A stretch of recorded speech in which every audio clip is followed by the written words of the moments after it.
চাঁপাইনবাবগঞ্জ ২ ভোলাহাট, গোমস্তাপুর ও নাচল আসনের এমপি মনোনয়ন প্রত্যাশী ডক্টর এস.এ. অপু সন্ধ্যায় ভোলাহাট উপজেলার বিভিন্ন শারদীয় দুর্গা পূজা মণ্ডপ পরিদর্শন করেছেন।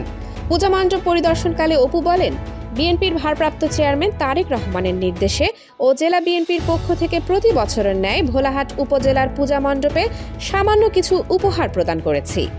আমরা হিন্দু সম্প্রদায়ের মানুষদের পাশে সর্বক্ষণ আছি এবং থাকব। আমরা হিন্দু, মুসলিম, বৌদ্ধ, খ্রিস্টান সকলেই ভাই ভাই হিসেবে মিলেমিশে থাকতে চাই। তাই হিন্দু সম্প্রদায়ের শারদীয় দুর্গাপূজা উৎসব মুখর পরিবেশে উদযাপনের জন্য আমাদের পক্ষ থেকে সব ধরনের সহযোগিতা থাকবে।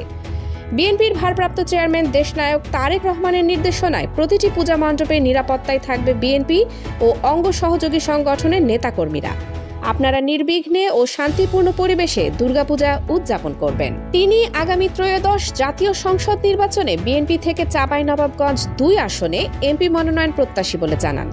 গণসংযোগকালে তার সাথে ছিলেন উপজেলা বিএনপির সভাপতি মোহাম্মদ কাউসারুল ইসলাম রঞ্জু, উপজেলা বিএনপির সাধারণ সম্পাদক মোহাম্মদ আব্দুল হান্নান, উপজেলা যুবদল শাখার প্রতিষ্ঠাতা সেক্রেটারি ও সিনিয়র সহসভাপতি মোহাম্মদ খিজির হায়াত মোল্লা, জামবাড়িয়া ইউনিয়ন যুবদল সেক্রেটারি মোহাম্মদ শামীম রেজা, চাঁপাইনবাবগঞ্জ জেলা জিয়া মঞ্চের আহ্বায়ক সৈয়দ মনিরুল ইসলাম রঞ্জু, জেলা বিএনপির সদস্য ও গোমস্তাপুর উপজেলা বিএনপির যুগ্ম আহ্বায়ক মোহাম্মদ আবুল কালাম আজাদ, চাঁপাইনবাবগঞ্জ পৌর সেক্রেটারি এএইচএম জামাল বাচ্চু, উপজেলা বিএনপির সহসভাপতি মোহাম্মদ জামাল উদ্দিন সহ স্থানীয় বিএনপি ও তার অঙ্গ সংগঠনের নেতাকর্মীরা।